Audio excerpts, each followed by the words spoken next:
No esporte, é possível construir a cultura do encontro. Começa agora pela Rádio Catedral FM. Vox Populi Esporte.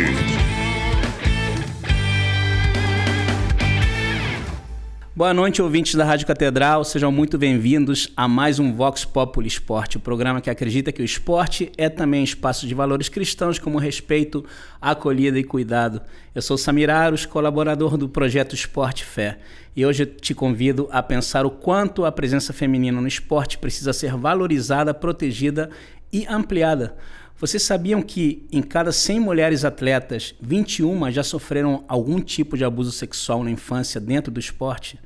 E que durante os Jogos Olímpicos de Tóquio, em 2020, quase 90% dos abusos online no Twitter foram direcionados a mulheres atletas? Esses números são da ONU e mostram que, apesar da força e do talento das atletas, a violência de gênero ainda é uma barreira invisível que precisa ser derrubada. Para falar sobre a Aliança Esportiva pela Vida das Mulheres e Crianças, eu trago para a conversa meu querido padre Marcos Vinícius. Boa noite, padre. Boa noite a todos os ouvintes da Rádio Catedral.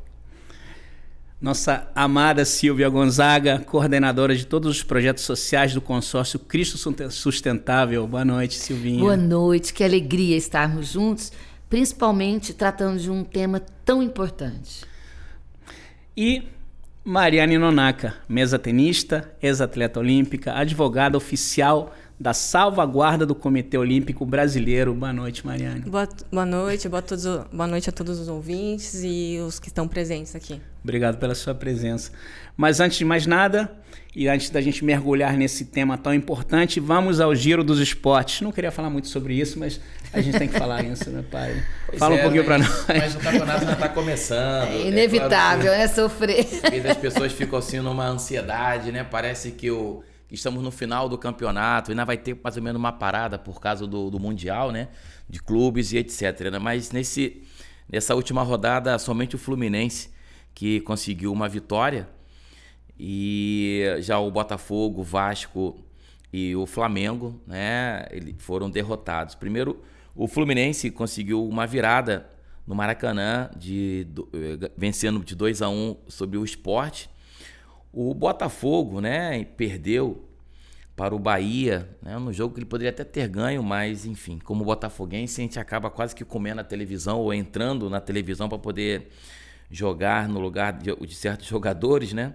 O Vasco em casa perdeu para o Palmeiras, né? E o Flamengo perdeu para o Cruzeiro no Mineirão, nesse encontro, talvez o primeiro encontro, né, do Flamengo com o Gabigol. Mas eu achei interessante que antes do jogo ele foi falar com todo o banco do Flamengo, né? Ele foi falar com o técnico, falou com cada jogador, até repetiu o gesto que ele e o Bruno faziam quando um ou outro faziam o gol, né, como comemoravam. Eu achei isso interessante. Talvez entre eles e os atletas não ficaram muito essa rixa. Agora é claro que para o flamenguista, né, assistir um gol do Gabigol, não dá, né, para dizer mais que hoje tem gol do Gabigol.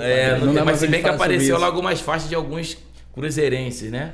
Mas eu achei bacana o respeito, padre, o respeito do Gabigol quando ele fez o gol, e respeito também do Arrascaeta, que jogou no Cruzeiro, saiu do Cruzeiro pro Flamengo, também quando fez o gol, que é o quietinho e tal, a galera até aplaudiu. Foi um jogo pacífico ali na arquibancada e nas torcidas e no jogo em si. Poderiam ser assim, né? Tomara, né, padre? Esporte é união, né, padre? Parece que as pessoas entram numa rivalidade e acabam levando uma situação como se fosse por uma guerra, né? Agora, o Vasco ocupa a 13ª colocação, continua com 7 pontos. O Botafogo agora na 11ª colocação, com 8 pontos. O Fluminense na 5ª colocação com 13 pontos e o Flamengo vice-líder com 14 pontos. Mas já agora, nessa semana, todos terão jogos pela Libertadores e Sul-Americana, né? O Botafogo vai enfrentar um time até com um nome muito interessante, né? Carabobo. Para nós aqui é um nome estranho, não tem nada. Pois é. De bobo mas ele é o lanterna do grupo do Botafogo, né? E o Botafogo aqui venceu, agora vai jogar contra o Carabobo lá, né? Espero que eles continuem bobo lá, né? Para que o Botafogo consiga vencer, né? Já que o Botafogo está em terceiro do grupo, O Flamengo, ele vai enfrentar o Central Córdoba, também fora de casa. O Central Córdoba é o líder do grupo, com 7 pontos. O Flamengo está em terceiro, com 4 pontos. E já na Sul-Americana, o Fluminense vai enfrentar, já na quinta-feira também, o GV São José, fora de casa. O Fluminense é o líder do grupo, vai pegar o lanterna do grupo. E o Vasco vai enfrentar o Puerto Cabello, né, que é o lanterna, e o Vasco ocupa o segundo colocado do seu grupo na Sul-Americana com 5 pontos, né? Então, os times cariocas, esses times cariocas que acabaram dessa rodada no Campeonato Brasileiro, agora enfrentarão ou pela Libertadores ou pela Sul-Americana, né? Maravilha, Padre. Você torce para algum time, Silvia? Eu sou muito flexível. Não Eu existe já esse fui time, não. Botafogo, já fui pro Fluminense, eu fico. Nem em Minas, né? Porque eu sou mineira, sotaque aqui diz. Uai, mas não sou fidelizada, né? A Mariane é de São Paulo, né, Mariane? Eu sou de São Paulo, né? Meu sotaque também não mente. Mas até o final do programa a gente vai tentar convencer a Mariana a torcer pelo Flamengo. Vai ser essa missão dos flamenguistas sempre na vida da gente, né? A gente agora vai para um rápido intervalo e na volta retornamos aí com Mariana Nonaka, mesa tenista oficial de salvaguarda do Comitê Olímpico Brasileiro, para falar sobre esse tema tão importante, tão atual, que é violência contra mulheres no esporte. Fica aí, já já a gente volta. Estamos apresentando Vox Populi Esporte. Voltamos a apresentar Vox Populi Esporte. Fala pessoal, estamos de volta com o nosso Vox Populi Esporte e olha só, a campanha Rádio Catedral Mãe, Amor em Sintonia continua com tudo. Já pensou em presentear sua mãe e ao mesmo tempo contribuir com a evangelização? Agora você pode fazer as duas coisas de uma vez só. Para participar é muito fácil. Faça 2 colaborações no mês agora até dia 8 de maio no valor igual, um valor de R$25 ou superior a esses R$25 e você vai estar concorrendo a um vale presente de R$500 para presentear sua mãe. Já pensou nisso? Então, se você ainda não fez, participe dessa campanha, ajude a evangelizar. E se vocês falar, pô, padre, eu não tenho esse dinheiro, meu Deus, o que eu faço? Você pode ajudar a Rádio Catedral de outra forma. Like, clica, divulga, manda um aviãozinho pro seu amigo. Faz campanha na família, Faz né? campanha Junta na todo família. mundo para dar a cota dos 25, mas a gente não Isso. pode deixar Pode de ajudar em dobro a Rádio Catedral. Então faz uma ajuda aí, esse programa ele funciona com a graça e a ajuda de todos vocês, então estão todos convidados a colaborar com a Rádio Catedral. E é isso, lembrando, serão 5 ganhadores, ou seja, 5 chances de ganhar e fazer o Dia das Mães um momento inesquecível. Como disse antes, a campanha vai ter dia 8 de maio e o sorteio acontece dia 9. Não fica de fora, galera, é isso. Bom, voltamos aqui, padre. O senhor tinha alguma coisa para falar sobre esporte, padre? Fala pra nós. Sobre o técnico da seleção brasileira, né? Eu não lembro, assim, tanto tempo a seleção brasileira sem um técnico, né?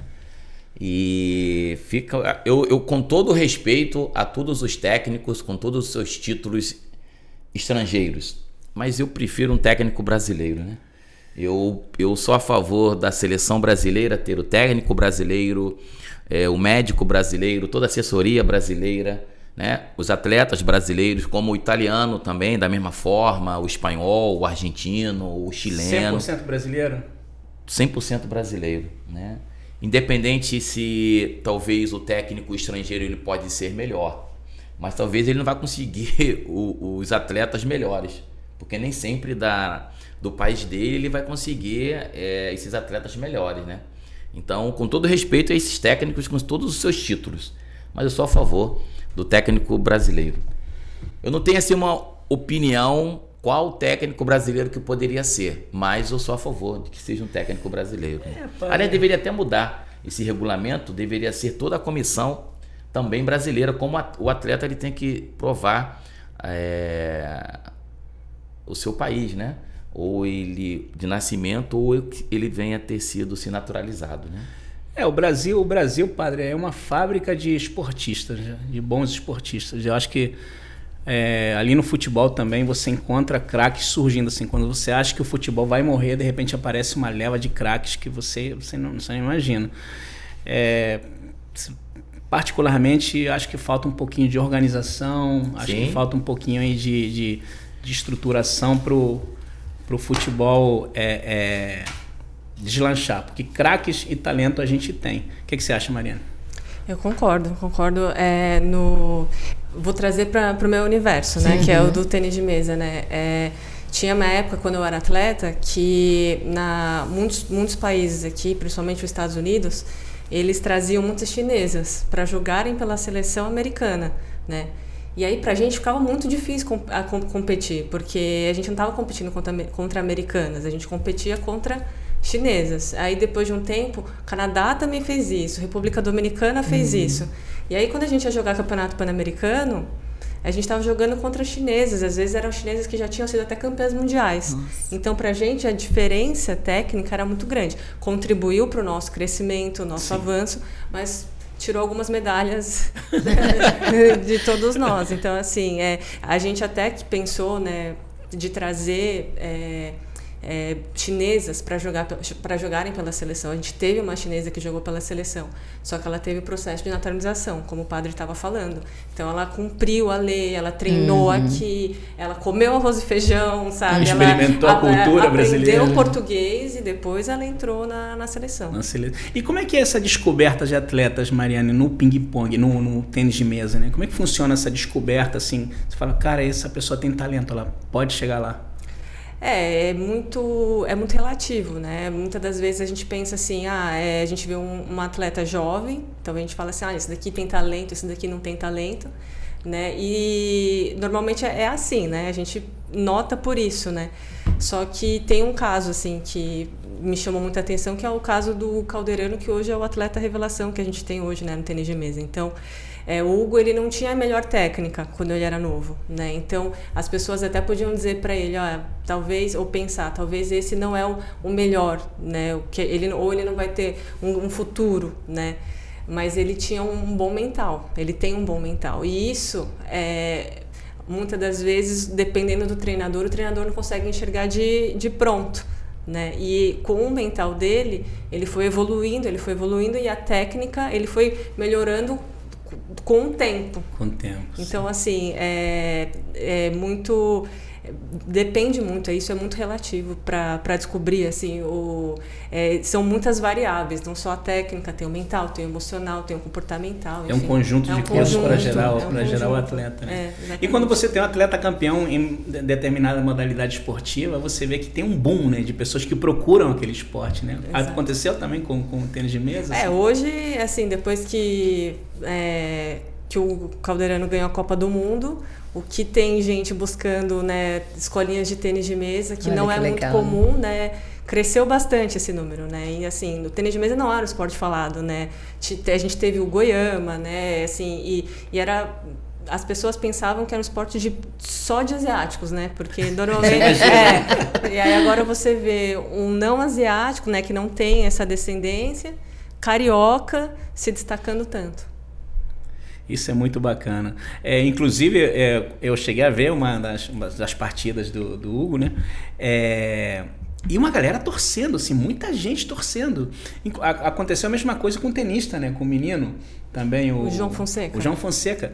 Nesse dia que o João Fonseca estava jogando, a seleção brasileira ia jogar. Teve gente que deu prioridade a ver o João Fonseca jogar. Foi incrível, né? Assim, como a cultura vai mudando. Sim, né? O pessoal, vocês vão mudar a TV? Não, deixa aí, vambora, vamos ver. O que você acha disso, padre? Não, tirar um pouquinho dessa atenção só do futebol. Você falou da seleção brasileira de futebol, né? Você quis dizer que deixaram de assistir para poder assistir o tenista, não foi? Sim. Então, mudar um pouquinho, às vezes, esse foco também até revela um pouco da importância do atleta que está começando agora e valorizar também a sua presença e também diversificar o tema do esporte, não se resumir apenas futebol, né? Talvez falasse de esporte e futebol, né? Então, é bem interessante, até porque ele de fato se destacou, né? Sim. Então, não apenas a gente falar de seleção brasileira como fala só do esporte, apesar do que eu coloquei aqui, né? Trouxe a polêmica, né, do técnico da seleção brasileira de futebol, mas porque é uma coisa que talvez seja o carro-chefe do esporte brasileiro, seja o futebol. Então, no carro-chefe do esporte brasileiro, né, nós estamos sem técnico, né? Mas Deus há de providenciar. A vitória é certa, Deus é brasileiro. Você não tricolor, né? A Mariana quer ser tricolor. O Papa tricolor não vai ajudar. E Deus é brasileiro. Deus é brasileiro diz, também. Não tem jeito. Mariane, vamos ao nosso tema principal, que é essa questão tão importante da violência contra a mulher no esporte e de modo geral também. Começa explicando pra gente, Marina, o que é essa aliança esportiva pela vida das mulheres e crianças. A aliança, ela é uma união entre pessoas, entidades, né, organizações diferentes, plurais, que têm campos de atuação diferentes e uma preocupação em comum, que é o combate contra a violência da mulher e da criança nesse ambiente esportivo. Esses números, eles são crescentes ou você tem mais ou menos alguma ideia desses números atuais da violência, constrangimento contra a mulher, ou eles se estancaram, diminuíram, nesse intervalo assim, que você está atuando nessa área? Os dados que a gente tem no momento é durante os jogos de futebol, que aumentam, né? Durante os jogos de futebol, a violência contra a mulher aumenta, né? E aqui no Brasil. E durante os jogos do futebol americano, né, a NFL também constatou isso, que a violência doméstica também aumenta lá nos Estados Unidos. Quando tem futebol... Quando tem jogos de futebol. Jogos de futebol aumenta. Assim, é atrelado ao nervosismo? Assim, qual o padrão? Eu acho que tem muita relação com a característica mesmo da própria violência doméstica, né? Do agressor. Então, se o time dele foi bem, se foi bem ou se não foi. Então, como a gente estava, né, aqui falando, até com o padre estava falando do futebol ser o nosso carro-chefe, né? A seleção. Futebol é uma paixão do brasileiro, né? E ali para um agressor, se ele... né, se tem o time dele que não foi bem, o time dele que perdeu, tudo ali pode se tornar uma desculpa para cometer uma agressão dentro de casa. Com certeza, ficamos sabendo de várias histórias, né, de várias pessoas que mudam completamente o seu humor. Sim, sim. Assim, já é natural a gente mudar o nosso humor, mas é claro que vamos buscar um equilíbrio, né? Sim. Agora, aquele que não tem um equilíbrio, verificamos, né? Aí um dado até numa situação interessante, né? Você vê, afeta até a dimensão doméstica, né? Porque isso já é perceptível na rua. Né? Já é muito mais dentro do estádio, né? Então, aí começamos a verificar até onde que está chegando a violência. Ou o desdobramento, né? Às vezes humor, no estádio. Devido ao seu time ter perdido, ou perdeu uma partida, ou perdeu um campeonato, ou foi desclassificado. A pessoa fica nervosa, acaba descontando na pessoa próxima a ela. E é a violência em camadas, né? Que você vê, começa às vezes dentro do estádio, sai pra rua, o enfrentamento das gangues, e quando se chega em casa, aí é assustador, né? Porque a gente está falando de pessoas, assim, às vezes estão ali em extrema situação de vulnerabilidade, né? Às vezes é o homem que é o chefe, o dono da casa, que chega, né, já atingindo as crianças e as mulheres. Essa pesquisa que foi feita aqui no Brasil, ela é muito, muito séria, foi uma pesquisa assim, muito comprometida e mostrando que os índices são alarmantes, né? Às vezes, nós no senso comum não tínhamos conhecimento que isso acontecia na casa, porque a casa está velada, né? Está escondida. Você sabe da violência na rua, você sabe nos estádios, mas tirou uma camada importante para dar visibilidade a uma coisa que acontece dentro das famílias. Então, e também tem um combustível extra que geralmente entra nisso, que é a questão também do álcool, né? Que é um acelerador desse processo de violência dentro do âmbito do esporte. Então, às vezes, ou é uma cervejinha a mais, ou algum tipo de álcool a mais que desequilibra, né? E puxa para essa outra questão, né? Ô Mariane, e quanto à denúncia nesses casos, as pessoas denunciam? Porque a gente às vezes vê denúncias assim, que você vê um atleta, um esportista que é conhecido, denuncia, faz a denúncia, então vira uma coisa que todo mundo acaba sabendo, mas a gente não tem ideia os bastidores, quanto a gente sofre com isso. Tem aumentado o número de denúncias? É fácil denunciar, não é fácil? Essa parte de sofri uma violência, vou denunciar, sabe? Tem havido um crescimento justamente pela conscientização e pela força do debate em relação ao tema. Existem canais de denúncias diversos. Existe o 180, que é o do Ministério das Mulheres. 180. Que as mulheres podem denunciar. Mas ainda a gente sabe que existe uma resistência, né, em relação a isso, porque muitas vezes a mulher não quer denunciar o marido para proteger o filho, para proteger a casa, né, ou o próprio sustento, então, ou tem medo. Então, assim, é algo ainda que ainda existem muitas barreiras que precisam ser ultrapassadas, que a gente encontra também, né, em questões socioculturais, né, que a gente vive hoje, né? A gente vê muito o homem como provedor, como líder da casa. Então, assim, muitas mulheres se submetem a esse tipo de violência, de agressões. Outras mulheres, às vezes, não têm nem consciência de que estão sofrendo violência, então, né, não conseguem nem entender aquilo como violência, pensam que, é normal, hoje meu marido... coitado, hoje não teve um dia bom, o time dele perdeu. Como se fosse uma questão de humor, né? Exatamente, então... E acaba entrando na casa de uma maneira normal. Exato. E vocês fazem esse trabalho? Existe um trabalho de conscientização em relação a isso? Assim, como é que a gente consegue, como é que uma entidade, ou existem entidades que fazem esse trabalho de, olha, acorda, você está sofrendo violência, olha, você tem que denunciar, você não pode ficar assim, sabe? Hoje o Comitê Olímpico do Brasil, né, que é o órgão, né, que trata do movimento olímpico no Brasil, tem o programa Esporte Seguro, que é um programa que ataca diversas temáticas, não só violência contra a mulher, né, mas também o racismo, manipulação de competições, doping. A gente tem ali o nosso canal de denúncias e ele é propagado muito dentro desse movimento olímpico ainda, que eu acho que é um nicho, né? Então, assim, eu acredito que diversas instituições esportivas e plurais deveriam construir essa conscientização, buscar, né, esse tipo de educação e conscientização para que a gente possa expandir. Mas o Comitê Olímpico hoje tem um canal de denúncias que serve para todos os atletas, né, para confederações, enfim, para quem precisar, a gente tem o nosso canal de denúncias. Que pode fazer diretamente a denúncia ali e há um apoio, uma rede de apoio para isso.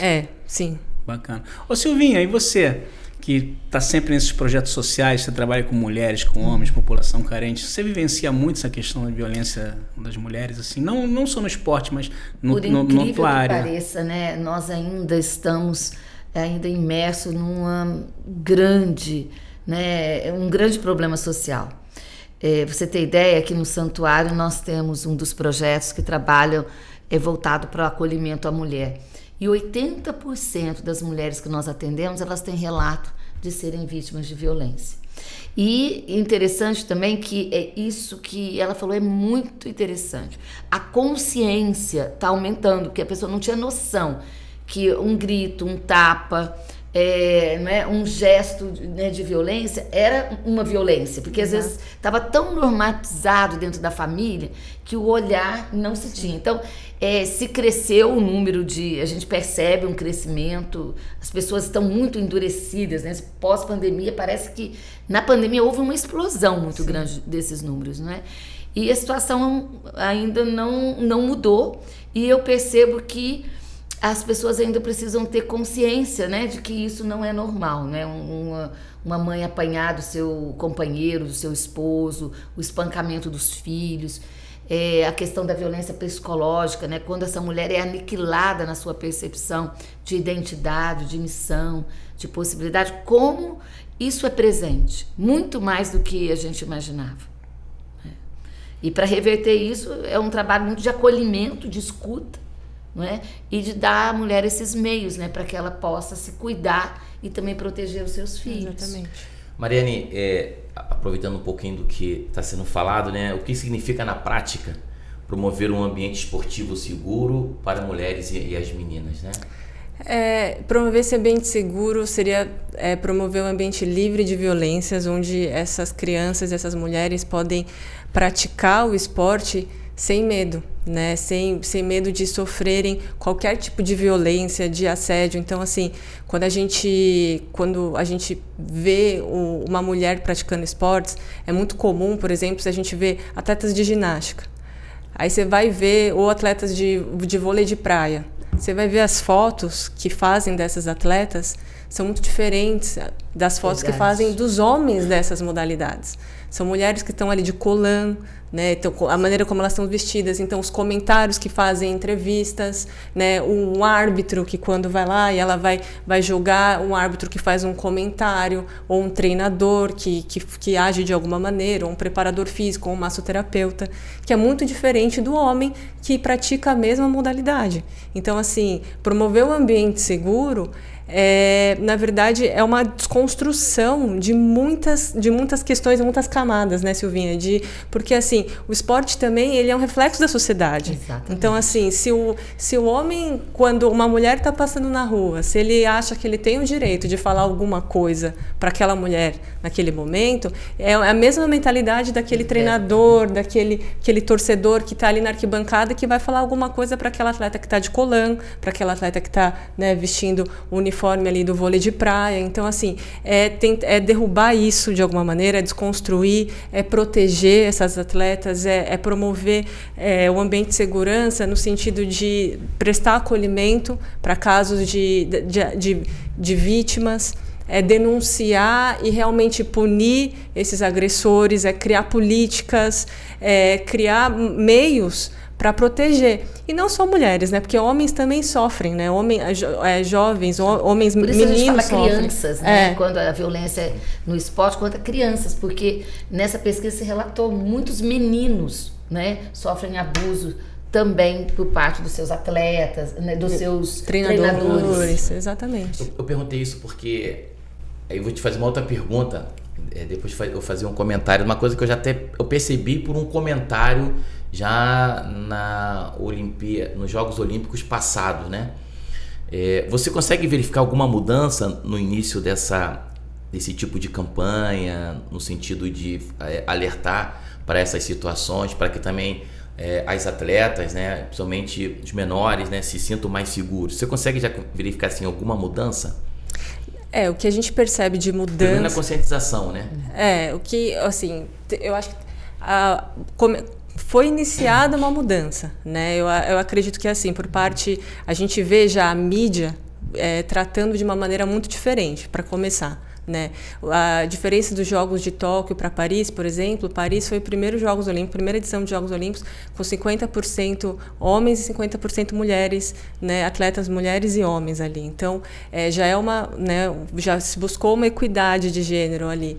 E em relação à questão de proteção de atletas, o Comitê Olímpico ele tem feito um trabalho, né, de proteção, né, através do Programa Esporte Seguro desde 2018. E esse programa hoje está mais robusto.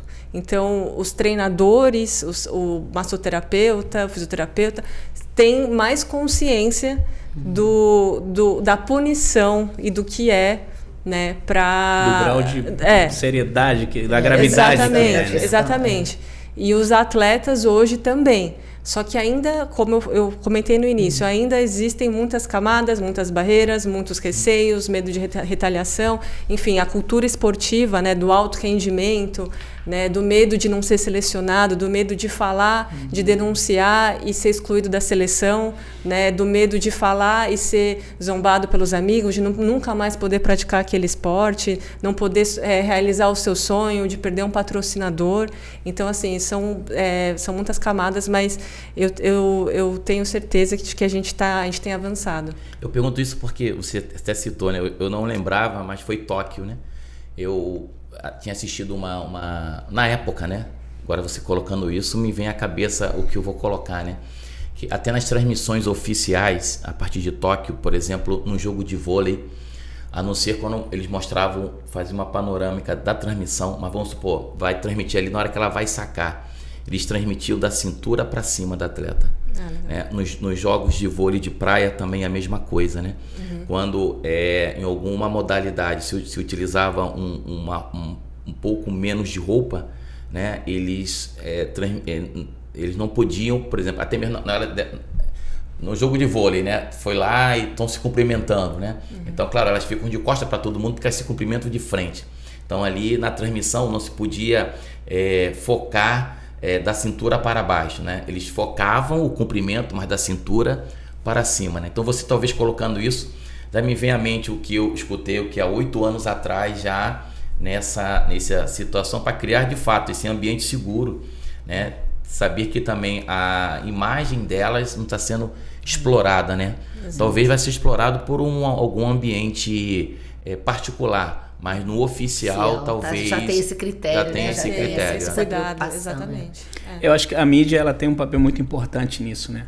A questão a mídia, ela é uma grande influenciadora. Então, se você promove um esporte, um evento esportivo, cobre aquele esporte com ênfase total no esporte em si, as pessoas vão estar vendo que aquilo é esporte. Se a jogadora de vôlei está com a roupa mais curtinha, tudo mais à vontade, porque ela está se sentindo à vontade ali, é uma roupa confortável para ela, mas ali não é importante a roupa dela, o importante é o que ela está... Não é o corpo dela que está em evidência, é um atleta, né, que está desenvolvendo ali alta performance. Mariana, uma última pergunta antes do intervalo, e como é que as escolas, os clubes podem colaborar com essa virada de jogo para acabar com essa violência?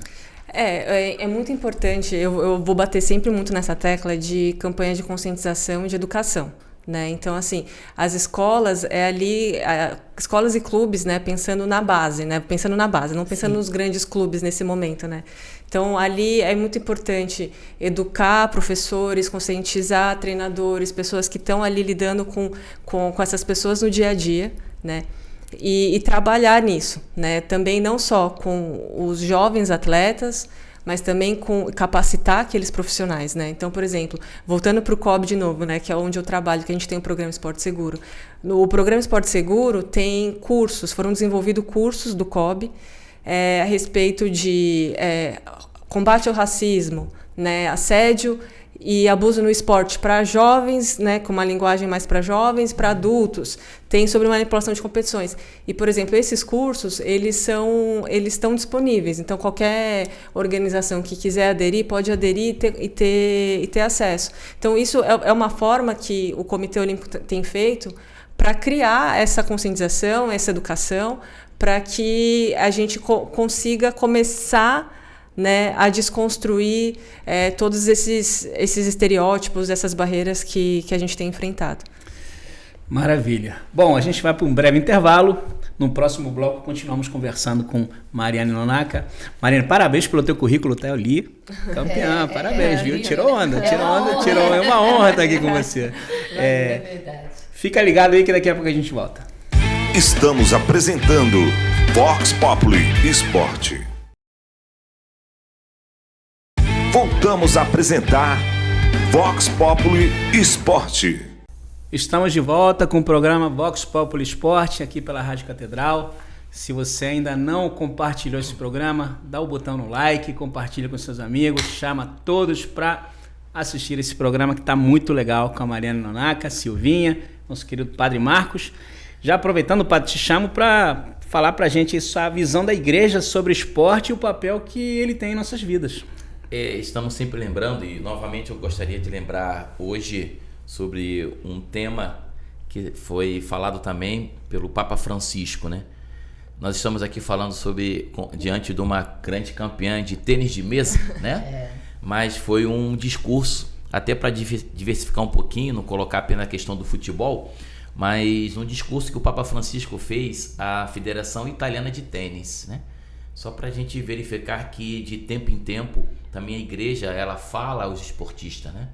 E não apenas para o futebol, né? Mas nas suas mais variadas participações. Ele insiste em dizer que o desporto é um caminho educativo. E o Papa Francisco dizia: existem 3 percursos, 3 pilares fundamentais para as crianças, para os adolescentes e para os jovens: a educação, seja escolar e familiar, o desporto e o trabalho. E ele repete: educação, escolar e familiar, desporto e trabalho. E ele coloca, quando existem esses 3 elementos, escola, desporto e trabalho, então existem as condições para desenvolver uma vida plena e autêntica. E ele coloca a importância da missão dos atletas. A igreja interessa pelo desporto, porque tem estima pelo homem na sua totalidade, enquanto reconhece que as práticas desportivas incidem sobre a formação da pessoa, sobre os seus relacionamentos e sobre a sua espiritualidade. Então ele chama os atletas, né, a uma responsabilidade.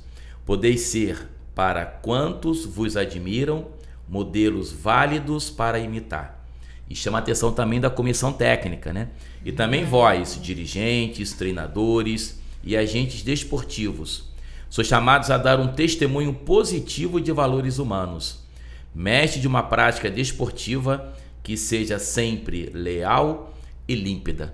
Veja, o Papa Francisco falava isso em 2015, né? Então, verificarmos o quanto que de tempo em tempo a igreja sempre vem trazendo um discurso da importância da experiência do esporte. Ele faz também uma fundamentação bíblica. Ele cita o apóstolo Paulo. Nas corridas de um estádio todos correm, mas bem sabeis que um só recebe o prêmio. Correi, pois, de maneira a conseguirdes alcançá-lo, né? Primeira carta de São Paulo aos Coríntios, capítulo 9, versículo 24. E ele continua fazendo esse paralelo entre os atletas e Paulo. Num certo sentido, esta é a vossa experiência cotidiana no tênis.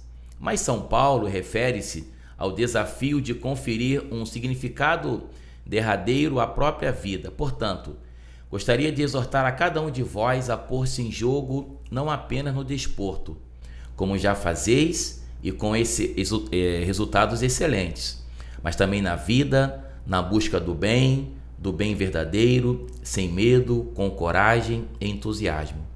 E ele conclui, né, com uma frase que depois ele vai sempre repetir no seu discurso: dando o melhor de vós mesmos. Então, ponde os vossos talentos ao serviço do encontro entre as pessoas, da amizade e da inclusão. Então, bonitas palavras do Papa Francisco, né? E tantos outros papas também que sempre deixam para nós uma mensagem dessa importância, dessa relação entre o esporte, o mundo, sobre o esporte e a igreja, né? Mariane, emendando nessas belas palavras do Papa, a gente batia um papo um pouquinho mais cedo, né? Eu perguntava várias curiosidades para a Mariana sobre o tênis de mesa e também sobre esporte. E queria te perguntar, fazer uma pergunta simples, mas que você responda assim do fundo do teu coração. O que é o esporte para você? Não o que representa, mas o que é para você? O esporte, ele é muita coisa, né? Ele pode ser muita coisa, porque o esporte ele pode ser praticado no alto nível, como pode ser praticado para a saúde, como pode ser praticado na base.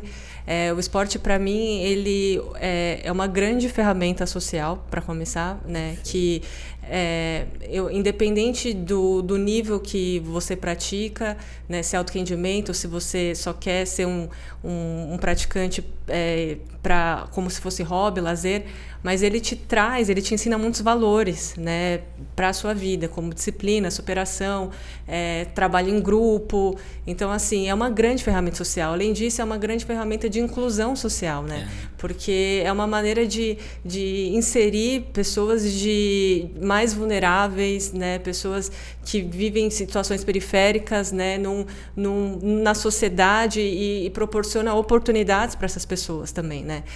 Além do que, assim, numa mesma seleção, como a gente estava falando na seleção de futebol, por exemplo, né, a gente pode ter ali atletas de diferentes classes econômicas, né, ou aquele que veio de uma área mais periférica, ou aquele que tem uma educação diferente, que veio com uma família mais estruturada. O esporte ele é muito completo, né? E ele traz, assim, ele para mim eu sou apaixonada pelo esporte. Eu acho que o esporte ele pode trazer uma mudança na vida de qualquer pessoa, independente de como ela deseja utilizá-lo, independente, porque é essa ferramenta. Então você pode ter uma ferramenta aqui que você pode usá-la de diversas maneiras, e é uma ferramenta muito preciosa que depende de cada um. E todo mundo pode praticar esporte. Todo mundo pode praticar esporte. Ele é inclusivo, né? Ele é inclusivo. Todos podem praticar esporte. Essa questão que ela trouxe, não é que não há classe social no esporte, é muito lindo de ver, não é? Que tem talentos, né? E aí tem performance, e aí tem estilos, né? Há pessoas que usam, como você falou, para saúde, né? E tá tudo bem, e pessoas que usam como recreação e hobby. E tem, né, vocês, o povo da alta performance, como é lindo. E como eles nos instigam, como fala a palavra, né? Um atleta, ele sempre fala conosco, né? Que a gente pode ir além, ele traz essa visão de que a gente tem que se entregar mais na vida, não é? Sim, sim. E Mariane, a importância da participação do COB, da OAB do Rio de Janeiro, do Santuário Cristo Redentor nessa iniciativa tão importante que é essa questão da violência contra a mulher, a gente acabar com isso. É de extrema importância, porque, como eu comentei no início, são instituições que atuam em campos diferentes, mas que têm uma relevância extrema, né, que tem uma visibilidade muito grande dentro do nosso país e que está preocupada, de fato, em atacar esse tema. Então, a união dessas instituições, né, a OAB, o Santuário do Cristo, o COB, é uma união de forças, né, uma união de forças de entidades plurais que eu acredito que com essa união a gente pode atacar essa questão de uma forma profunda, porque são pessoas que estão envolvidas nesse tema, que têm entendimento da importância do tema, não são pessoas que estão brincando com isso, são pessoas que levam a sério, né, organizações que levam a sério o tema, e que isso pode chegar em muitos lugares, né? A gente está aqui no Rio de Janeiro hoje, o COB fica no Rio, o Santuário fica no Rio, é o OAB Rio de Janeiro, mas eu acredito que pode chegar no país inteiro. É uma iniciativa... Fala, padre. Não, não pode falar. Não, pode falar. Existe alguma legislação específica nessa situação? Contra a violência de gênero existe, né? Existe a Lei Maria da Penha. Sim. A gente também tem o nosso Código Penal, que trata sobre abuso e assédio. E em casos de menores de idade, a gente tem o Estatuto da Criança e do Adolescente. E no esporte também? No esporte, então. No esporte a gente não tem uma legislação, assim, a única coisa que é lei, que é crime dentro na nossa legislação esportiva é manipulação de resultados. Então, assim, por exemplo, nem doping é crime na nossa legislação esportiva. Mas eu acredito que algo que a gente... foi muito bom essa sua pergunta, padre, porque, por exemplo, na legislação chilena existe, né, legislação chilena esportiva existe, né, eles alteraram, eles incluíram essa questão do abuso e do assédio contra menores na legislação chilena sendo um crime, como um crime, eles tipificaram mesmo. É crime. É crime, mas está na legislação esportiva. No nosso é crime, só que está na civil, tá, né? no penal, no penal, exato, nosso Código Penal. Entendi. É porque talvez a pessoa ela pode cometer um crime, né, e ela ser julgada no fórum civil, mas ele não é penalizado dentro na área esportiva, né? Exato. Talvez tentar fazer, não sei, né? Talvez essa é a grande luta agora, né? Porque essa aliança vem para discutir essas questões, né? São muitas pessoas agora pensando. Há uma aliança pensante, não é, que nós queremos caminhar daqui até com grandes avanços desses próximos 2 anos, trazendo para o esporte esse ambiente seguro e acolhedor. É um movimento, né? Foi movimento, dado início a esse movimento. É, né? Como, por exemplo, eles fizeram na NFL, né? O exemplo da NFL é fantástico. Eles criaram isso. Então, assim, ouvindo o público, eles entenderam que, assim, por exemplo, o atleta que comete violência doméstica, ele não é só punido na esfera criminal, mas ele pode ser suspenso de participar das competições. Então, a NFL mudou a política deles ali para que, assim, o atleta também não possa participar ali das competições.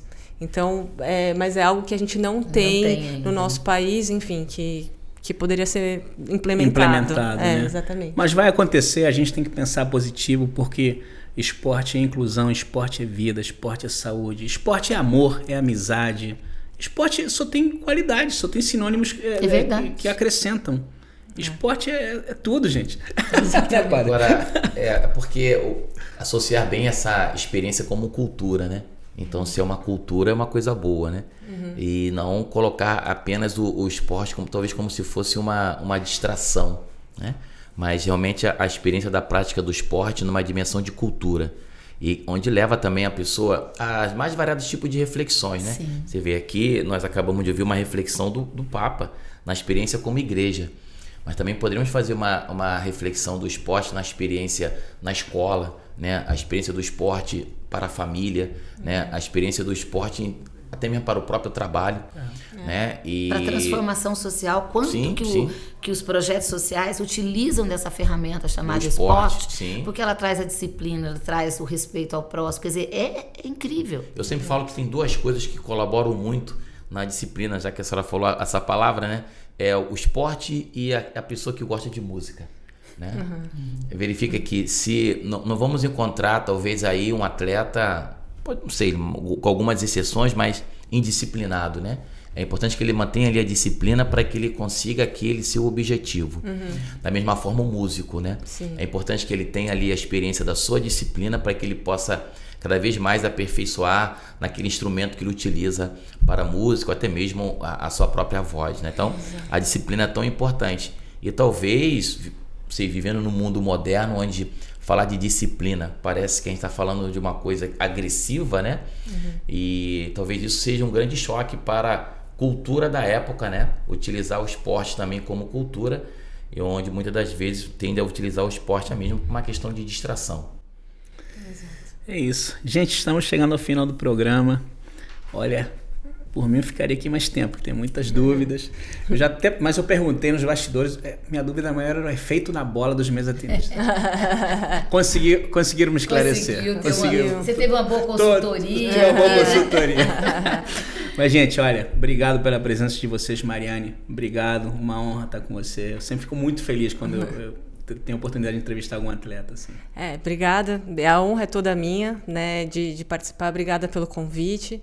É muito bom vir aqui falar de um tema tão importante, que precisa ser debatido, e ter esse canal aqui para poder falar, poder disseminar esse conteúdo. Então, eu agradeço muito. Queria também aproveitar a oportunidade de dizer sobre os nossos cursos, né? Os cursos que a gente tem ali no Comitê Olímpico, que eles são acessíveis a todos, né? Para toda pessoa que tiver interesse.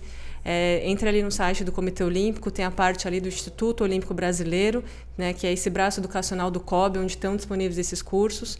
Se tiverem qualquer dúvida, não conseguirem acessar também, podem entrar em contato com a gente ali do COB. Né? Não sei se eu posso deixar meu e-mail aqui, mas então é mariane.nonaca@cob.org.br. Mariane com Y. Mariane com Y, exato. E aí, qualquer dúvida que vocês tiverem para poder acessar os cursos, ou enfim, qualquer dúvida, a gente está aí à disposição. Obrigada mesmo pelo convite. Mariane. Silvinha, obrado. A gente se encontra pelos corredores do trabalho. Que troca incrível. Parabéns. Obrigado. Padre Marcos, obrigado. Antes de o senhor dar uma bênção, né, padre? O senhor dando uma bênção, tem que falar aqui rapidinho. A Liana mandou um grande abraço para vocês. Liana era para estar aqui, só que ela está cobrindo o conclave em Roma, então ela está junto com a equipe jornalística. Liana, beijão para você, bom trabalho aí para você. Obrigado a todos os ouvintes. Curtiram o bate-papo? Sigam o Vox Populi Esporte nas redes sociais, Rádio Catedral FM, estamos no YouTube, na Web TV Redentor e em todas as plataformas de áudio. Lá também você pode conferir todos os programas anteriores e dá um like no programa se você gostou e compartilha com teus amigos. Padre Marcos, considerações finais e sua bênção apostólica. Agradecer até pelo tema do programa, né? Apesar de ser uma tenista de mesa, mas traz para nós uma situação que muitas vezes não é nem debatida, né, em nenhum outro modo, mas da importância realmente de criar um ambiente seguro, né, no esporte para as mulheres e para as crianças também, né? Obrigada. Vamos essa semana rezar. Quarta-feira começa o conclave, né, para que realmente tenhamos já essa grande indicação daquele que já está no coração do Pai, né? Eu tenho colocado na minha paróquia que o futuro sucessor de Pedro já está no coração do Pai. Então, que os cardeais, inspirados pelo Espírito Santo, e o nosso arcebispo está lá, né, possam realmente transmitir para o mundo essa grande mensagem, anunciando para o mundo esse novo sucessor de Pedro, que já está no coração do Pai. Ó Deus, vós que mostrais aos que erram a luz da verdade, para que possam voltar ao bom caminho, concedei a todos os que se gloriam da vocação cristã, rejeitem o que se opõe a este nome e abracem quanto possa honrá-lo. Por Cristo nosso Senhor. Amém. Amém. E é isso aí, pessoal. Nos vemos na próxima segunda. Grande beijo para todos. Uma ótima semana.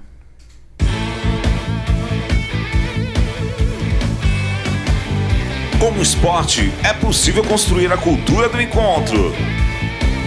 Você acabou de ouvir, na Rádio Catedral FM, Vox Populi Esporte.